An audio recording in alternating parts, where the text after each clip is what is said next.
Be'ezrat Hashem, étant donné que le 11 Cheshvan, c'est la Hiloula, la commémoration du jour où Rachel Imenu est partie de ce monde, c'est l'occasion de parler de Rachel et de Léa et comprendre qui sont ces mamans extraordinaires, surtout Rachel qu'on appelle Ima Rachel, qui est notre protection dans tout.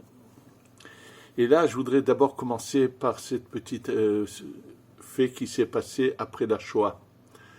Lorsque Rabbi Chaim Shmulevitz, celui qui a reconstruit ici en Eretz Israël la yeshiva, je pense qui est la plus nombreuse au monde, qui est la yeshiva de Mir, c'est lui qui l'a fait naître ici en Eretz Israël, et lui a eu des miracles inimaginables pendant la Shoah.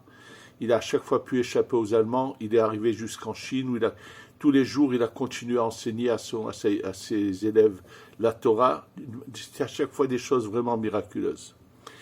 Et lorsqu'il est arrivé ici en Eretz Israël, c'était avant l'État d'Israël, il est bien sûr parti ici à Bethléem où est enterré Rachel.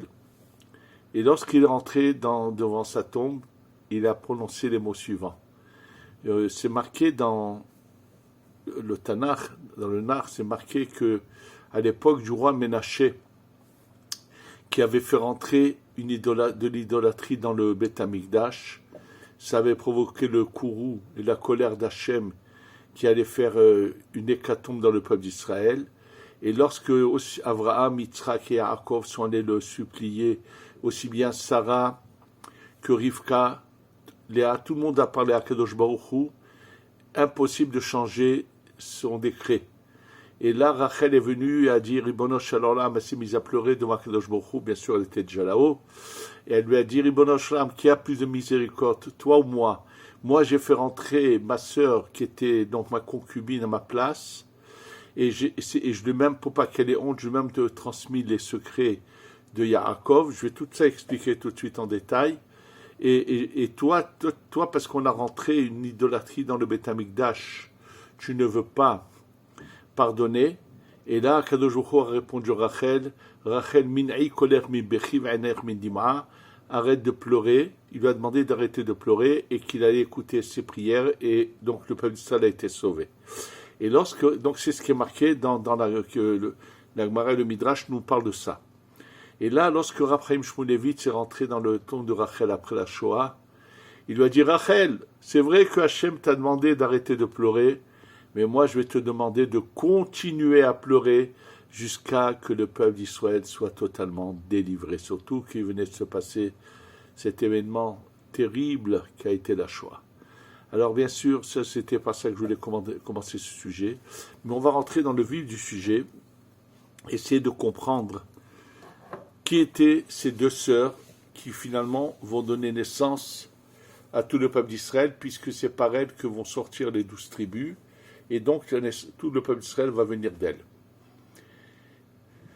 Et ce sera aussi l'occasion d'expliquer pourquoi, lorsque le vendredi, avant l'entrée du Shabbat, quand les femmes viennent allumer les nérodes de Shabbat, et je vais en parler après du côté de la halacha également, mais le minhag de tout le peuple d'Israël, sans exception. Il y a quelques années avant que Rav Ovadia Yosef veuille changer les choses, il n'y avait pas une femme dans le monde qui ne faisait pas comme ça, c'est-à-dire que d'abord elles allument, et ensuite, pas seulement qu'elles ferment les yeux, mais elles mettaient les mains sur les yeux et récitent la bracha. Et le Ben Ishraï est dit qu'il y a un secret dans la Kabbalah, pourquoi les femmes carrément couvrent leurs yeux pour réciter la bracha après qu'elles aient allumé, et non pas la bracha et ensuite allumée comme a voulu le changer Rav Ovadia Yosef. Et j'expliquerai pourquoi lui il a voulu le changer, mais que c'est pas comme ça qu'il faut faire. J'ai posé la question, je l'ai posée au Rav Ben Shona Bashul, bien sûr, qui m'a dit qu'on doit continuer notre minhag, mais même le Rav du Rav Ovadia Yosef, qui était le Rav Ezra Atiya, j'ai le témoignage, je vous le raconterai bientôt, d'un de ses élèves qui voulait obliger sa mère à faire ce qu'avait dit le Rav Ovadia Yosef, et quand c'est arrivé aux oreilles du Rav Ezra Atiya, qui était le Rosh Yeshiva de Porat Yosef, il l'a appelé, cet élève s'appelait Avraham Atia. C'était un Dayan ici à Yerushalayim qui est parti il n'y a pas longtemps. Et que lorsqu'il était élève à Porat Yosef, le Rav Azaratia l'a appelé et lui a dit qu'il devait faire comme le minag, c'est-à-dire de continuer le minag. On en parlera après dans ce cours. Maintenant, on va comprendre, j'en ai parlé parce que c'est en rapport avec Rachel, qui est appelée dans le Zohar, cette jeune beauté qui n'a pas des yeux. Ça veut dire qu'elle n'a pas des yeux, et c'est bien sûr que c'est un secret de la Kabbalah qu'on en parlera après.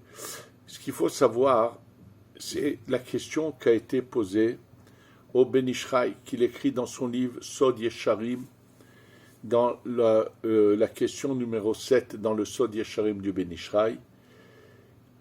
Comment on voit bien que Rachel et Léa, avant que Yaakov arrive, ont toujours été des femmes pures, des saintes qui n'ont jamais fait d'idolâtrie.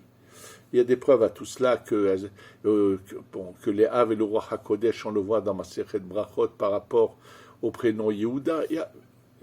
Les preuves sont nombreuses que pourquoi Léa pleure constamment pour pas de pas devenir la femme de Esav, si elle est tellement sainte, de quoi elle a peur. Alors on va bien sûr comprendre qui sont ces deux femmes-là et expliquer la grandeur de leur neshama, et que c'est pour ça que donc la connaissance d'Hachem, elles l'ont eu dès leur naissance. Alors, première chose à savoir, c'est que Yaakov et Esav n'était pas, comment on appelle ça, tranché qu'il soit ce qu'il est devenu, bien au contraire.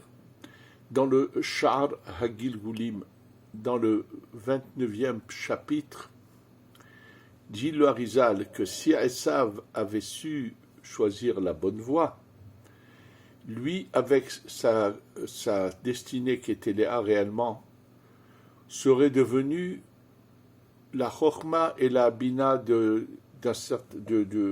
partie de la Hatzilut, c'est-à-dire qu'ils auraient été à l'encontre des deux premières lettres du nom de Dieu, Yud et He, et Yaakov et Rachel auraient été à l'encontre de Tiferet ou Malchut, du Vav et du He.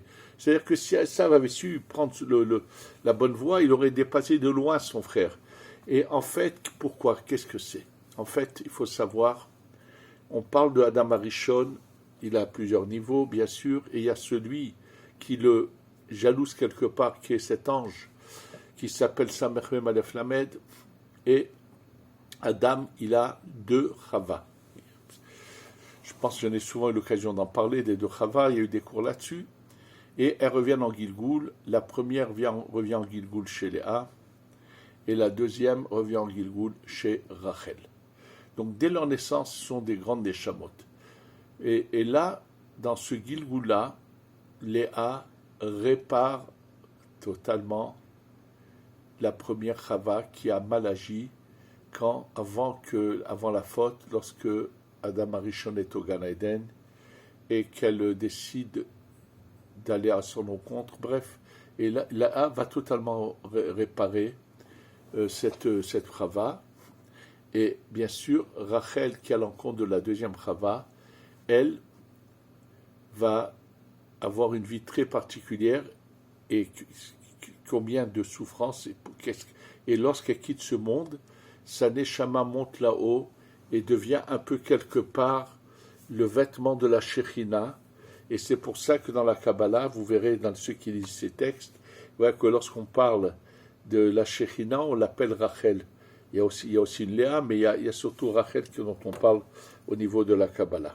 Ce qu'il faut savoir, c'est que toutes les âmes du peuple d'Israël étaient à l'intérieur de Adam et Chava. C'est-à-dire qu'Adam les a données à Chava dans son ventre, toutes les neshamot, quand ils étaient au Gan Eden. Et eux les ont reçus de ce qu'on appelle la Tiferet et la Malchut de la Hatzilut. Et bien sûr, la Malchut de la Hatzilut, qu'on appelle la Shekhinah, à tous les niveaux, et le niveau le plus élevé de cette Malchut, c'est cette Neshama qui s'appelle Rachel. Donc c'est pour ça que lorsqu'elle descend dans ce monde, dès qu'elle ouvre les yeux, elle connaît l'authenticité des choses, et il en est de même pour Léa, et que c'est pour ça qu'elles n'ont jamais fait d'idolâtrie, elles ont su choisir directement servir Hachem. La question qui devrait tous nous sauter aux yeux, comment un phénomène, un personnage comme Lavan, ce bandit de Lavan, qui va persécuter pendant des années son gendre Yaakov, d'ailleurs il est tout content de lui donner ses filles puisqu'elles ne sont pas dans son chemin. Comment se fait-il que d'un tel rachat sortent des âmes aussi puissantes et aussi grandes? Alors sachez que quand quelqu'un, le cas de Lavan, dont on parle de ce grand rachat, sachez qu'il y avait en lui, était prisonnier en lui, une quantité inimaginable de nitzotzot, d'étincelles de lumière, oui. D'ailleurs, vous allez comprendre que ce n'est pas sans raison que Yaakov reste si longtemps et prend le troupeau de Lavan, le gère, s'en occupe, et fait toutes ces combines de mettre dans de l'eau et des bois avec des dessins.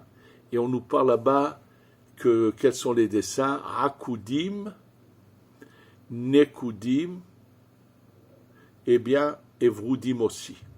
Sachez que ces mots-là, Akudim, Nekudim, Evrudim, font une allusion à tout ce qui s'est passé dans cette période qui est antérieure à la création du monde. Oui, il y a des lumières qui s'appellent Orota Akudim, qui s'appellent Akudim, et au-dessous d'elles, il y a des lumières qui s'appellent les Nekudim, dans laquelle il y a eu la brisure des mondes, et les Vroudim, c'est leur réparation. C'est-à-dire que si, tout le temps qu'on ne connaît pas l'histoire dans les détails de cette période antérieure à la création du monde, alors bien sûr que tout cela, ce sera du flou, des choses qui n'ont apparemment aucun sens. C'est qu'en étudiant bien sûr ces sujets en profondeur qu'on peut commencer à se faire une idée qu'est-ce qu'aurait pu être Lavan s'il avait su utiliser tout ce bien qui était en lui, mais au lieu de bien l'utiliser, il l'a au contraire exploité dans le mal. Et lorsque finalement, et c'est ça qui fait trébucher Adam et Chava, faute parce qu'il y a en eux en puissance des mauvaises âmes qui vont les pousser vers la faute, et qui se passe ce mélange qui est provoqué par la faute d'Adam Arishon, qui lui est presque imposé. Et lorsqu'arrive le moment, grâce à la réincarnation de Adam dans Avraham, Yitzhak et Yaakov, où il y a la réparation, celui qui finit la réparation, c'est Yaakov, et c'est pour ça que Yaakov va réussir à retirer toutes ces étincelles, les prendre totalement, et une fois qu'il lui a tout pris, bien sûr que lorsque Lavan retourne chez lui, il n'est plus rien, il a tout perdu, et le mal va continuer à se répandre, mais c'est plus la même chose. Le plus gros travail a été fait par Yaakov, c'est ce qui nous facilite à nous la possibilité, également chacun de nous débarrasser des clipotes du mal qui est collé à nous. Chacun a la possibilité, bien sûr, chacun a un choix devant lui dans la vie, c'est ou de continuer cette réparation qui a été commencée par Yaakov, et donc de choisir la bonne voie, ou au contraire, de nouveau, de faire tomber les parcelles dans la clipa, et bien sûr, c'est un choix, et celui qui ne choisit pas le bon choix, il est à plaindre parce que on est arrivé en fin de parcours, et bien sûr que lorsque le Mashiach va bientôt se dévoiler, chacun devra rendre des comptes. Et personne ne pourra dire « je ne savais pas ». Donc c'est pour cela que vont naître chez Lavan de telles neshamot de si pures et si grandes. Alors bien sûr, comme je vous l'ai dit, elles ont le roi HaKodesh, et arrive le moment où le tikkun est complet, après que soient nées toutes les tribus, Et là, Yaakov fait très attention. Pourquoi il se sauve à tout prix de chez Lavan? Au moment où Rachel tombe en grossesse de Binyamin, il se dépêche de se sauver parce qu'il veut, le dit le Zohar, il ne veut en aucun cas finir de construire les 12 tribus desquelles vont sortir le peuple d'Israël en dehors d'Eretz Israël.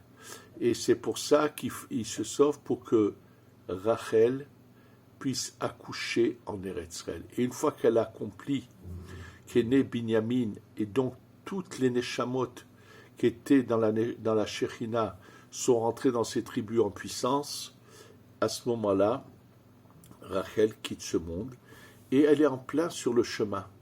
Il faut le savoir qu'aujourd'hui, si vous allez à la tombe de Rachel, vous passez par des murs en béton. Malheureusement, c'est à cause de ces bandits de Palestiniens, ces terroristes. Il a fallu construire tout un ensemble, une forteresse autour de la tombe de Rachel.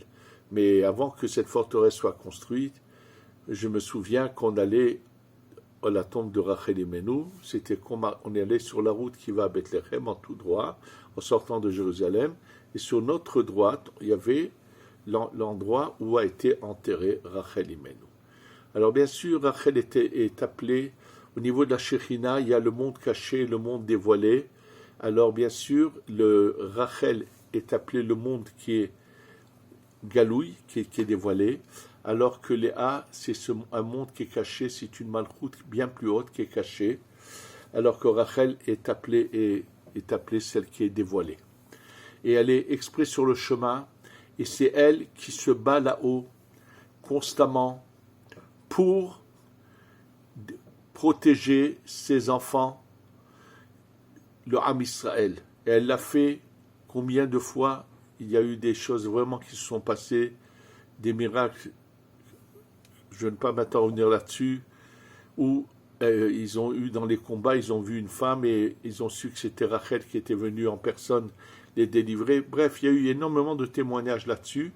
Et donc, elle est toujours là, et c'est pour ça que Rav Chaim Shmulevitz lui a dit, continue à pleurer, il faut activer absolument la délivrance. Il ne faut pas qu'on reste dans ce système de galout, c'est fini, puisque c'était juste après que l'Europe s'est presque vidée de ses juifs, et que donc Rav Chaim Shmulevitz a tout fait pour essayer de faire que la Géoula arrive au plus tôt, Ezrat Hashem. Donc c'est dans ce sens que nous devons savoir qui est Rachel Imenu. Et là je vais arriver au sujet dont je vous ai parlé. Alors elle est appelée Alma Delet Ba'ain. Cette jeune fille, cette belle fille, cette fille qui n'a pas des yeux. Elle a bien sûr qu'elle a des yeux. Simplement, à cause de la faute, la Shekhinah se retrouve, c'est comme le soleil et la lune, mais ils ne sont pas face à face d'une manière qui puisse éclairer l'un l'autre, mais elle est au-dessous, elle n'est pas en face des yeux de cette partie de ce luminaire masculin qu'on appelle la Tiferet, et c'est pour cela. Et là, je vais venir à vous expliquer ce que je vous ai dit par rapport aux Nérot de Shabbat. Les Nérot de Shabbat, si c'était uniquement que pour qu'on ait de la lumière le vendredi soir dans la maison, bon, eh ben on aurait dû dire dans la halakha qu'il faut faire attention d'avoir des lumières dans la maison pour bien jouir de son repas de Shabbat, du Shabbat. Or, il est mentionné que c'est les femmes qui doivent allumer ces nérotes et elles doivent faire même une bracha. Alors, il faut savoir que les femmes sont la continuation de la réparation de Chava. Lorsque Chava a trébuché, elle a éteint la lumière du monde, et donc c'est rallumer la lumière du monde qui se passe. Maintenant, comprendre pourquoi, et le minhag, je vous le répète, c'est vérifié, je vous répète, il y a plus de 50-60 ans, avant que le Rav Ovadia Yosef change cette halakha, sachez qu'il n'y avait pas une femme dans le monde entier qui faisaient comme ce qu'a dit Rav Ovadia Yosef. Toutes les femmes allumaient d'abord, ensuite se couvraient les yeux et faisaient la bracha. Alors bien sûr, qu'est-ce qui a poussé le Rav Ovadia Yosef à changer? C'est que apparemment, quand on lit le terme du Shulchan Aruch, c'est ce qu'il en ressort, que d'abord la bracha et ensuite l'allumage. Bon, c'est vrai, c'est l'apparence des paroles du Shulchan Aruch, mais il faut comprendre que si les choses ont changé et que le minhag n'était pas comme cela, il y a une raison à cela. Alors pour le comprendre, il faut le savoir. Si un homme, quel que soit de Ashkenaz, Séfarad, un homme qui doit allumer les nérodes de Shabbat parce qu'il est seul, tout le monde est unanime qu'un homme va devoir faire d'abord la beracha, comme c'est marqué dans le Shulchan Aruch, et ensuite l'allumage. Parce que chez un homme, le récit de la bracha ne lui fait pas prendre sur lui le Shabbat.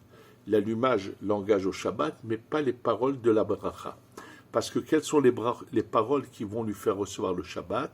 C'est lorsqu'il va aller au Bet Knesset, même s'il n'y va pas, lorsqu'il va réciter ce qu'on appelle Kabbalat Shabbat, c'est-à-dire Mizmor le David, Avul Adonai Bene Elim.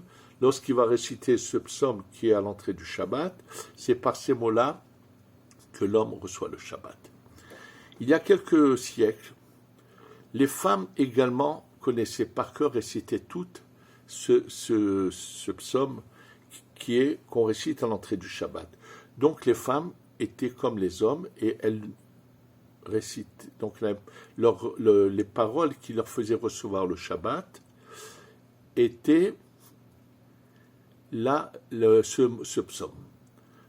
Et quand à un moment donné, il y a plusieurs siècles, les femmes ont arrêté de réciter, elles n'ont pas d'obligation de réciter ces psaumes, donc les seules paroles qu'elle récite pour faire entrer le Shabbat, ce sont uniquement les paroles de cette bracha.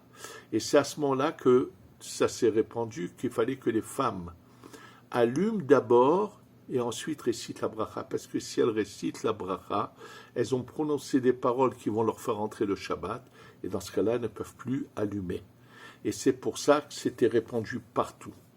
La question, bien sûr, qu'a posé le Rav Ovadia Yosef, mais c'est marqué que dans toutes les mitzvot, il faut les faire envers la asiyatan, c'est-à-dire qu'il faut faire la bracha avant la mitzvah. Donc comment est-il possible qu'ici on ne le fasse pas comme ça? C'était ça sa question. Sachez que, bien sûr, je sans parler que le Chida, le Ben Ishraï, tous les rabbanim unanimement ont toujours, le Rav Mordechai Eliaou, le Rav Ben Tzona Shaul, et comme je vous l'ai dit, le Rav du Rav Ovadia Yosef, le Rav Ezra Atiya, qui a été catégorique qu'il ne fallait pas suivre le Rav Ovadia Yosef dans cela, et continuer le minhag. Et alors sachez que le Ben Ishraï, dans un des écrits qu'on vient de retrouver récemment, répond à la question. Et il y a un Rav qui s'appelle le Rav Ben Chaim, qui a écrit un livre sur le Ben Ishraï, qui a eu la même réponse qui a ensuite été trouvée écrite pour le Ben Ishraï. La mitzvah des nérodes de Shabbat, c'est lorsque le Shabbat va rentrer plus tard, qu'il fera nuit, qu'à ce moment-là, la mitzvah va avoir lieu, puisqu'à ce moment-là, ces nérodes vont éclairer la maison. Mais ce que la femme allume à l'avance, c'est une préparation à la mitzvah. Donc si c'est une préparation à la mitzvah, même quand elle récite la bracha après l'allumage, elle est quand même avant, la bracha est avant la mitzvah. Donc c'est réglé. Par contre, c'est pour ça que je vous dis le minhag de toutes les femmes du peuple d'Israël, toutes les femmes, je répète, il n'y avait pas un endroit dans le monde, ni au Moyen-Orient, ni en Afrique du Nord, ni au Yémen, il n'y avait pas une maison dans laquelle ce n'était pas comme ça le minhag. Il faut savoir que les choses qui ont été répandues depuis des siècles dans le peuple d'Israël, c'est le minhag, ne peut pas se permettre à un rav de venir et de faire l'inverse de tout ce qu'on fait des milliers de rabbanim partout dans le monde et dire que tout le monde s'est trompé, qu'il n'y a que moi qui sais la vérité. C'est pour ça que le Rav Ezra Atiya, qui était le Rosh Yeshiva de Porat Yosef, qui a été des éloges sans pareil du Chazon Ish sur lui, et son élève Rav Ben Tzona Shaul, à qui moi personnellement j'ai posé la question, ont été unanimes qu'il fallait que ça soit comme ça. Et le Ben Ishraï de rajouter qu'il y a un secret par le fait que les femmes couvrent leurs yeux, étant donné que les femmes sont la réparation que Rachel a commencé, qui est la réparation de Chava. Et étant donné que elle est appelée, c'est un long sujet de Kabbalah, pourquoi elle est appelée cette jeune beauté qui n'a pas des yeux. Donc les femmes se couvrent les yeux au moment de la bracha.